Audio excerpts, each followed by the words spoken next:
Hola a todos.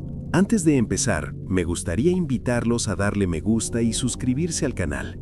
También pueden dejar un comentario o un emoji para ayudar con el algoritmo de YouTube y así estos videos pueden llegar a más personas. Ahora sí, comencemos.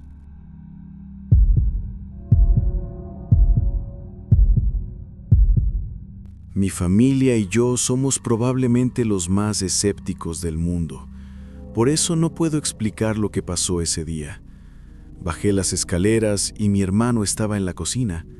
Tomé un vaso de agua y le pregunté si creía en fantasmas. Negó con la cabeza, pero me contó una historia sobre algo que le parece paranormal. Entonces lo miré y le pregunté, ¿alguna vez intentaste asustarme al llegar de la escuela? Pensaba hacerle esa pregunta para continuar con mi historia. Una vez, dijo. De alguna manera, eso me tranquilizó y no iba a mencionar nada más porque pensé que sería una especie de cierre. Continuó diciendo, pero lo único que hice fue dispararte una bala de pistola Nerf mientras estabas en la computadora. Ojalá no lo hubiera dicho. Eso no fue lo que me pasó en séptimo grado. Sí recuerdo que me disparó una pistola Nerf, pero me pareció inferior a lo que estaba a punto de contarle. Continué hablando con él sobre la historia que sigue. Ocurrió en la secundaria, cuando estaba en séptimo grado y acababa de empezar el nuevo año. Llegué a casa ese día y fui a mi habitación. Me senté en la cama y me puse los auriculares para ver videos de YouTube. Mi madre me había llamado para decirme que mi hermano no estaría o que pronto se iría a casa de un amigo. Mis padres también trabajaban hasta tarde, así que me quedaría solo en casa. Era un niño muy callado cuando no había nadie porque siempre tenía miedo de que hubiera alguien en casa conmigo. Si no hacía mucho ruido, no podrían encontrarme, ¿verdad? ¿Quién iba a decir que esa sospecha era cierta? Pausé el video de YouTube y me dirigí al baño. Mi casa tiene una distribución muy peculiar. Intentaré explicarles las partes importantes de esta historia. Si estuvieras en mi baño mirando hacia la puerta, podrías salir y girar a la izquierda. El de mi hermano estaría a tu derecha, al final del pasillo, que es corto. Si ibas a la derecha, llegabas a la escalera que bajaba y se detenía porque había una plataforma en el medio, y luego caminabas en la misma dirección por la que viniste para bajar. La escalera lleva a la entrada principal de la casa. También tenemos una alarma activada. Si se abre alguna puerta o ventana, una caja indicará inmediatamente qué puerta se ha usado. Estaba en el baño y a punto de tirar de la cadena cuando oí un golpe fuerte proveniente de la habitación de mi hermano. Supuse que debía estar a punto de irse a casa de su amigo, así que tiré de la cadena y me levanté para lavarme las manos. No hubo más ruidos.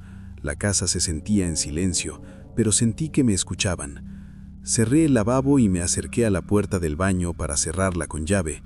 Algo no iba bien. Me empezó a doler el estómago del miedo. Sentí que estaba siendo paranoico, pero tampoco podía quitarme esa extraña sensación en el estómago, así que esperé otro ruido.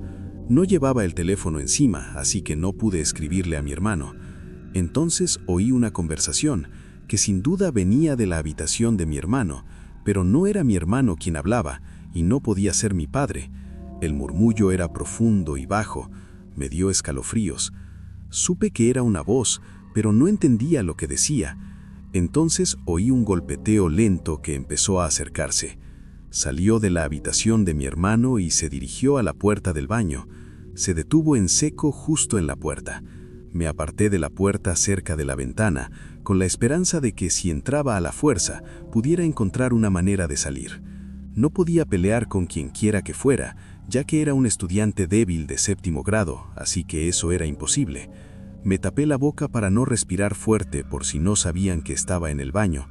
Siguieron caminando, los oí subir a la escalera y entonces se detuvo.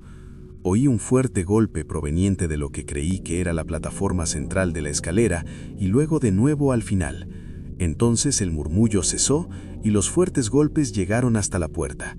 Oí la puerta abrirse y cerrarse y también la alarma.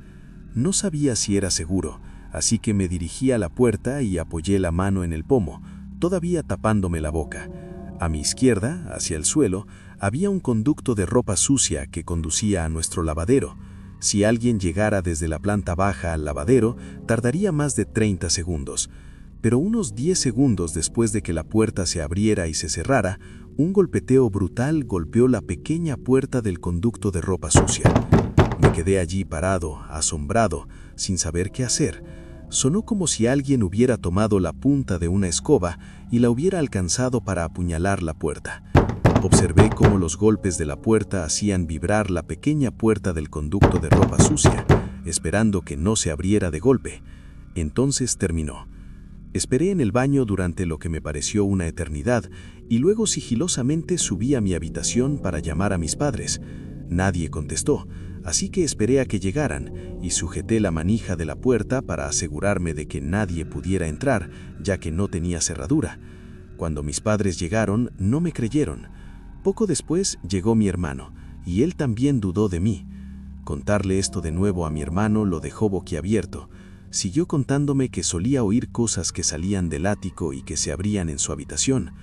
Sinceramente, nunca olvidaré ese día. Mi hermano y yo no logramos entender quién o qué era, y yo tampoco intento pensar demasiado en ello. Todavía no sé bien qué pasó, y puede que nunca lo sepa, pero quiero saberlo.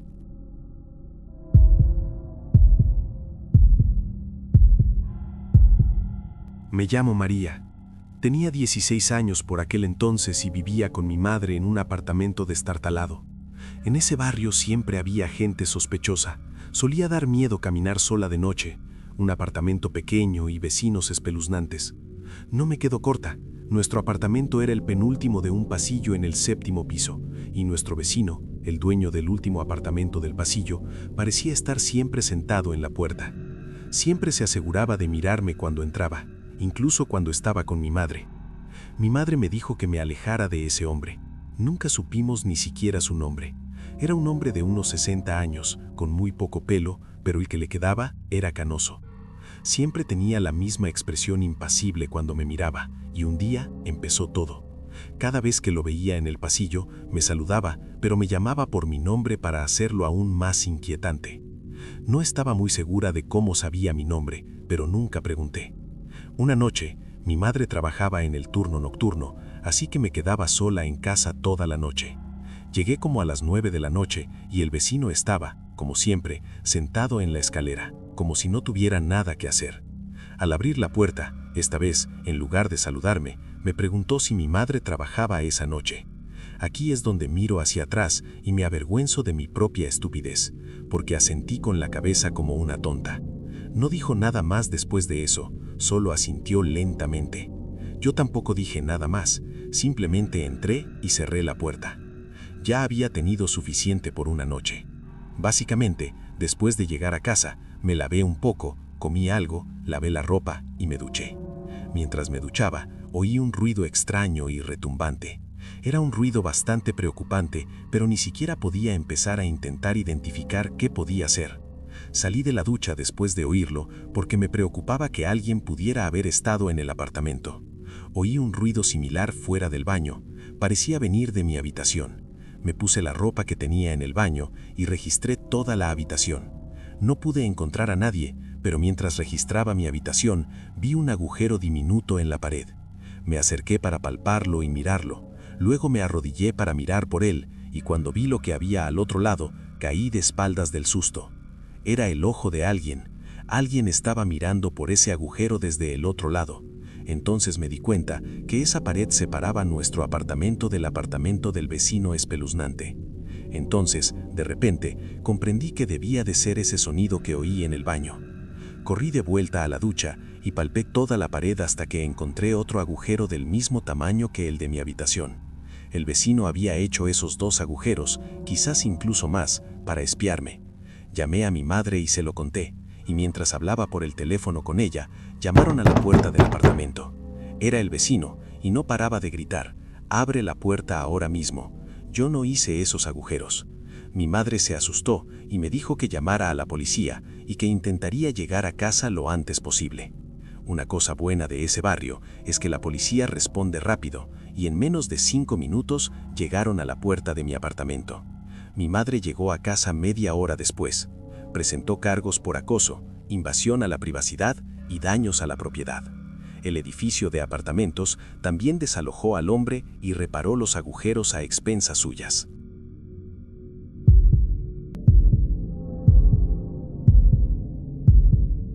Nunca olvidaré la vez que mi amigo Gabriel y yo fuimos de campamento. Gabriel es un Boy Scout y amante de la naturaleza, así que siempre está haciendo estas acampadas. Una vez decidí ir con él para ver qué pasaba. Fue con su entonces novia, Jessica. Recibí una invitación de último minuto. Compartimos coche y llegamos al destino 3 horas después.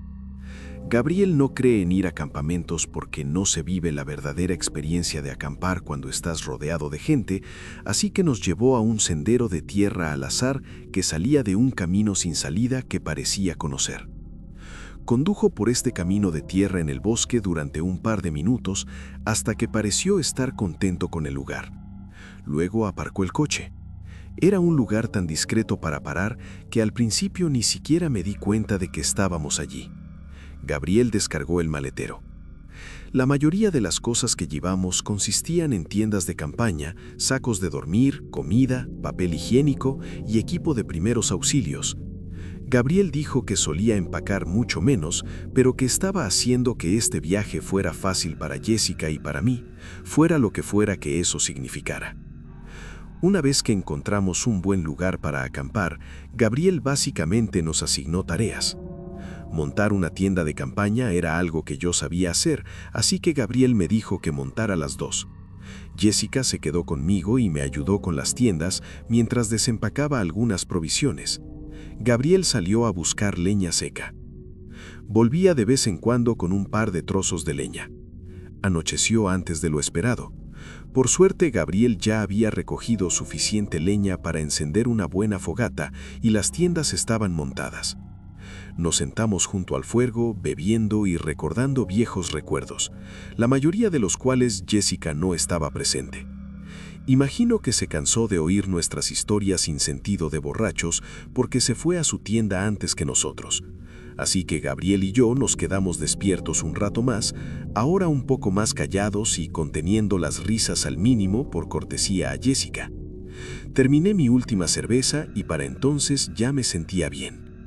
Charlamos un rato más hasta que Gabriel me dijo que callara y escuché. Yo también lo oí. Se oía algo caminando a lo lejos, más allá de la zona donde se encendió la fogata. Gabriel me aseguró que probablemente era un ciervo. Cuando ingenuamente le pregunté si era un oso, me aseguró que un oso no se acercaría tanto a una fogata ni al ruido de la gente. Le pregunté si estaba seguro, pero no respondió. Los pasos parecían dar vueltas, haciéndose ligeramente más fuertes con cada minuto que pasaba. Cuando los pasos se acercaron lo suficiente, empezó a oír un ruido inquietante. Era como un chasquido, un gruñido. ¿Es un lobo?, susurré. Gabriel no respondió, solo me hizo gesto para que entrara en la tienda. Hice lo que me dijo. Me metí en la tienda que monté para mí y creo que Gabriel también se metió en la que monté para él y Jessica. El chasquido del exterior se hacía cada vez más claro y cada vez era más evidente que no era el sonido de un lobo, un oso, ni ningún otro animal que pudiera imaginar. Ni siquiera parecía de este planeta. La luz del fuego proyectaba un brillo inquietante sobre las paredes de la tienda y tuve que taparme la boca para no gritar cuando vi la sombra en las paredes de una horrible criatura bípeda pasando junto a mi tienda. Los pasos eran lentos pero pesados. Se alejaba de mi tienda hacia la de Gabriel y Jessica. Lo siguiente que recuerdo, además de esperar con horror absoluto, fue el grito de Jessica. Gritaba como si algo estuviera a punto de matarla. No sabía qué pasaba, pero oía a Gabriel gritar afuera y correr una y otra vez. Los oía a ambos salir corriendo, así que salí corriendo y los seguí. Corríamos en la oscuridad total, sin linternas, sin nada, y aún así sabíamos que algo nos perseguía. Unos pasos me seguían de cerca ya que iba atrás. Milagrosamente, Gabriel nos guió directo al coche y sin mirar atrás nos sentamos en nuestros respectivos asientos y Gabriel aceleró a fondo por el sendero. Gabriel condujo por el sendero de tierra durante medio minuto antes de llegar a un callejón sin salida. Tenía que dar la vuelta a la camioneta en ese bosque oscuro no muy lejos de donde nos perseguían. Le insistí en que apagara las luces para que lo que nos perseguía no nos viera. Él insistía en que necesitaba las luces encendidas para no chocar con ningún árbol al intentar dar la vuelta. Cambió de marcha atrás a marcha adelante, una y otra vez. Mientras tanto, yo, sentado en el segundo asiento, mordiéndome las uñas y apretando los dientes, miraba el bosque, aterrorizado de ver esa cosa desde nuestro campamento. Por fin Gabriel logró dar la vuelta completa a la camioneta y volvió a pisarla para sacarnos del bosque. Dejamos todo en el campamento, pero no había ninguna posibilidad de que volviéramos. Lo que hizo que Jessica gritara fue su respiración agitada y algo que se metía en su tienda intentando abrirla. Gabriel sigue diciendo que nunca ha oído ni visto algo así en su vida. Aún no tiene ni idea de qué pudo haber sido, pero definitivamente caminaba sobre dos patas. ¿Cómo sabemos que no era una persona? Te preguntarás. Simplemente por su tamaño y los ruidos que hacía. Creo que todos tenemos una experiencia horrible e inexplicable en la vida, y esta fue nuestra.